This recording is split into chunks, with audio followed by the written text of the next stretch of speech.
On a lot of the 110 and 111 cars, especially in the early 60s, later they may not have this door.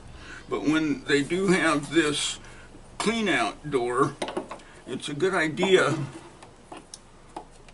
to open it up and you have access to the fan. And you can see the fan right in there. And what is nice is that not only can you use a vacuum to clean out debris, but in case your fan is no longer functioning, lots of times it's due to lack of use and the fan won't turn. But if you have one of these inspection doors, you could get in here and start pushing that fan and getting it turning. And then use some spray grease.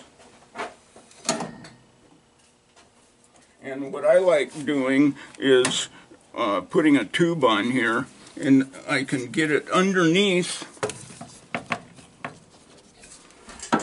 this fan and lubricate the upper bearing on the heater motor.